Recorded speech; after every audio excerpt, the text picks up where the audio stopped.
முருகாச்சரணம். எனக்கு திருப்புகழுடைய அர்த்தங்களை எல்லாம் சொல்லிக் கொடுத்தது நடராஜன் சார் தான். அது இன்னைக்கோ நேத்தோ இல்லை.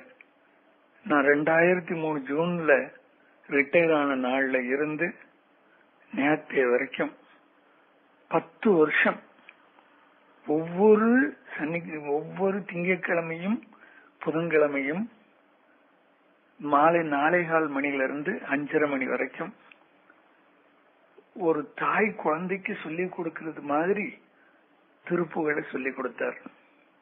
ரொம்ப கஷ்டமான திருப்புகழ். கந்தர் அந்தாதியில 54வது அந்தாதி ரொம்ப கஷ்டம்.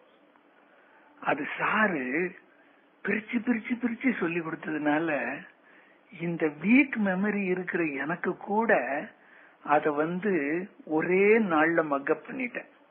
திதத்த தத்தித்த திதிதாதி தாத துத்தி தத்தி தாதித ததிரித்தி ததைய துதித்து இதத்து ஆதி தத்தத்து அத்தை தாதி ததை திதே துதை தாது அத்து அத்து தித்தி தித்தி தீ தீ திதி துதி தீ தொத்தத்தை.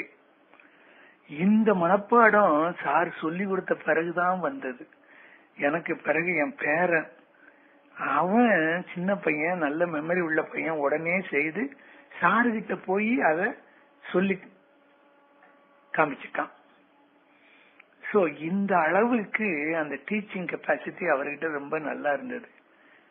என் மேல சாருக்கு ரொம்ப அலாதியான பிரியம் உண்டு. அதுக்கு காரணம் என்னன்னா, ஒரு தடவை கிளாஸ் இருக்கும்போது சொன்னாரு, சாதுராம் சுவாமிகள் ஒரு புக்கை எனக்கு தாரேன்னு சொன்னாரு. அதுக்கு பிறகு அது தரதுக்கு முன்னாலேயே அவர் மறைஞ்சு போயிட்டாரு.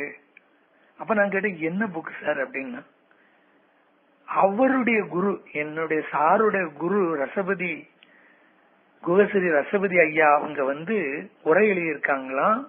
சிவபிரகாச சுவாமிகள் பாடின நீரோட்ட யமக அந்தாதிக்கு இந்த புக்கு தான் சாதுராம் சுவாமிகள் எங்க சாருக்கு தாரேன்னு சொன்னதை தராமலே போயிட்டாருன்ட்டு. உடனே நான் சொன்னேன், சார் அந்த புக்கு எங்கிட்ட இருக்கு சார் அப்படின்னு சொன்னேன். அப்படியா, நீ உடனே போய் நாளைக்கே கொண்டு வந்து எனக்கு காட்டு அப்படின்னாரு. எனக்கு ஒரே பயம். திடீர்னு எஸ்ன்னு சொல்லிட்டோமே, அது நம்மகிட்ட இருக்கோ என்னமோன்னு சொல்லிட்டு வீட்டுல எல்லாத்தையும் தடவி பார்த்தா அந்த புக்கு கிடைச்சிருது. என்னைக்கு அந்த புக்கு திருச்செந்தூர்ல 1969 வாங்கின புக்கு. அதுக்கு பிறகு சார் சொன்ன பிறகுதான் அந்த பொக்கைய திறந்து பாக்க, நீரோட்ட யமக அந்தாதின்னு போட்டிருந்தது. ஆனா நீரோட்ட யமகம்னு சொன்னா எங்கேயோ பூமிக்குள்ள தண்ணி கிடைக்கிறதுக்காக வேண்டி பாக்குறாங்கன்னு நினைச்சேன். ஆக்சுவலி அது எப்படின்னா, அதுக்கு பிறகுதான் நான் அந்த புக்கை கொஞ்சம் கொஞ்சம் படிச்சு பார்த்தேன்.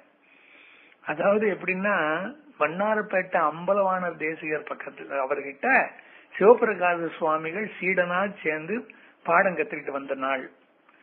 அது எல்லாம் கத்து முடிஞ்ச பிறகு குரு தட்சிணை கொடுக்கும் போது அம்பலவான தேசிகர் என்ன சொல்லி இருக்கிறாரு, திருச்செந்தூர்ல ஒரு திமிர் பிடிச்ச ஒரு கவிஞன் ஒருத்தன் இருக்கான், நீ அவனை ஜெயிச்சு அவனை இங்க கொண்டு வா அப்படின்னு சொல்லி இவரை திருச்செந்தூருக்கு அனுப்பிட்டாராம். திருச்செந்தூர்ல போய் முருகன் முன்னால உட்கார்ந்து திருப்புகழ் பாடிக்கிட்டு இருக்கிறார். அந்த நேரம் அம்பலவான தேசிகர் சொன்ன அதே கவிஞன், கவி, திமிர் பிடிச்ச கவி கேட்டுக்கிட்டு இருக்கிறார். அப்ப இதெல்லாம் யார் உனக்கு சொல்லி கொடுத்தான்னு கேட்கும் போது, அம்பலவான தேசிகன் சொல்லி கொடுத்தான் அப்படின்னு சொன்ன உடனே அவனுக்கு ஒரே கோபம். அம்பலவான தேசிகனா அவன் என் கால் தூசிக்கு பட மாட்டான, அவன்லாம் ஒரு பெரிய குருவா அப்படின்னு திட்ட ஆரம்பிச்சுட்டாரு. உடனே சிவபிரகாஷ் சுவாமி சொன்னாரு, ஒரு விஷயம் நீ தெரிஞ்சுக்க, பாதத்துக்கு அடியில இருக்கிற தூசி எந்த காத்துலயும் பறக்காது, தெரியுமா உனக்கு அப்படின்னு இவரு பதில் வாதம் விட்டார். அந்த இதுல 2 பேருக்கும் வாக்குவாதம் நான் நீரோட்ட யமக அந்தாதி பாடுவேன், நீ அதுக்கு பொருள் சொல்லணும் அப்படின்னுட்டு சிவபிரகாசர் சொல்ல அவரும் அதை ஒத்துக்கொண்டு நீரோட்ட யமகாதி பாடினார். அதாவது யமக அந்தாதி அப்படின்னு சொன்னா கந்தர் அந்தாதி வருது இல்ல, அதுதான் யமக அந்தாதி. நீரோட்ட யமக அந்தாதி அப்படின்னு சொன்னா உதடு ஒட்டாம பாடணும். பா மா அந்த மாதிரி எழுத்துக்கள் அங்க வரவே கூடாது.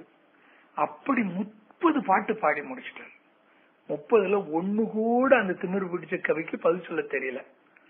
உடனே அவர் தன்னுடைய தோல்வியை ஒப்புக்கொண்டு அவரை கூட்டிட்டு வந்து அம்பலவான தேசிகர்கிட்ட மன்னிப்பு கேட்க வச்சாரு அப்படின்னு அந்த புக்ல எழுதி இருந்தது. அது அப்பதான் படிச்சு பார்த்து தெரிஞ்சேன். மறுநாள் விடிய காலம் ஆபீஸ் கூட போகாம நேர சாரு கிட்ட போய் அந்த புஸ்தகத்தை கொடுத்தேன். சார் ரொம்ப சந்தோஷப்பட்டார். அப்படிப்பட்ட சாரு எங்க சாரு. நிறைய புக்கு கேட்டாரு, என்னால முடிஞ்ச அளவுக்கு வாங்கி கொடுத்தேன். ஆனா ஒரு புஸ்தகம் வாங்கி கொடுக்க முடியல. அது இன்னும் முடியல, எப்ப நடக்குமோ அதுவும் தெரியல. எங்க சார் இருக்கிறாரு, அவருக்கு இந்த இந்த மனித நேயம், பூத தயவான போதை தருவாயி அப்படின்னு நீ தத்துவமாகி திருப்புகள் சின்ன திருப்புகள்ல சொல்லி இருக்குல்ல, அந்த பூத தயவுன்னா என்ன அப்படின்னு சாருக்கு பொருள் சொன்னாரு எனக்கு. அதாவது எப்படின்னா அந்த அனிமல்ஸ் மேல, பிராணிகள் மேல அளவு கடந்த அன்பு வச்சிருக்கிறது. இப்பவும் சார் வீட்டுல போயாச்சுன்னா ஒரு கண்ணு தெரியாத நாய், எத்தனையோ பூனைகள், மாடு, இவெல்லாம் அவங்க வீட்டுக்குள்ளேயே இருக்கும். அது நாய் மேல சாருக்கு அலாதி பிரியம். அந்த நாய் ஏதாவது செத்து போச்சுன்னா சார் 4 நாள் சாப்பிட மாட்டாரு. அந்த நாயை நினைச்சுக்கிட்டே இருப்பாரு, நாய்க்கு வேண்டி பிரார்த்தனை பண்ணுவாரு. இன்னைக்கு அவருக்காக வேண்டி நாம பிரார்த்தனை பண்ணக்கூடிய நிலையில இருக்கும்.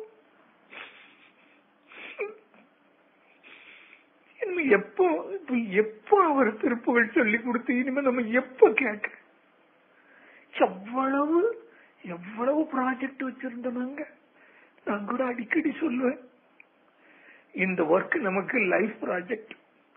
இந்த ஒர்க் முடிகிற வரைக்கும் யம தர்மம் வந்தா கூட நம்மள டச் பண்ண முடியாது, அவன் வெளியில தான் நிக்கணும் அப்படின்னு சொன்னேன்.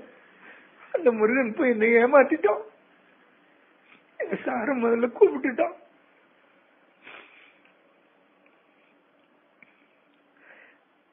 இந்த மாதிரிதான் இந்த கிளாஸ்ல இருக்கிற எல்லாரும் மனசுல ரொம்ப கற்பனை எல்லாம் கட்டி வச்சு கடைசி வரைக்கும் சார் நிறைய சொல்லி கொடுப்பாரு நமக்கு அப்படிங்கிற ஆசையில இருந்தோம்.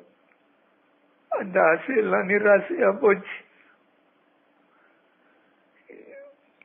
அடுத்த ஜென்மத்திலேயாவது சாருடைய சிஷியனா வந்து திருப்புகழ் பூரா கத்துக்கணும். முருகாசரணம் முருகாசரணம் முருகாசரணம்.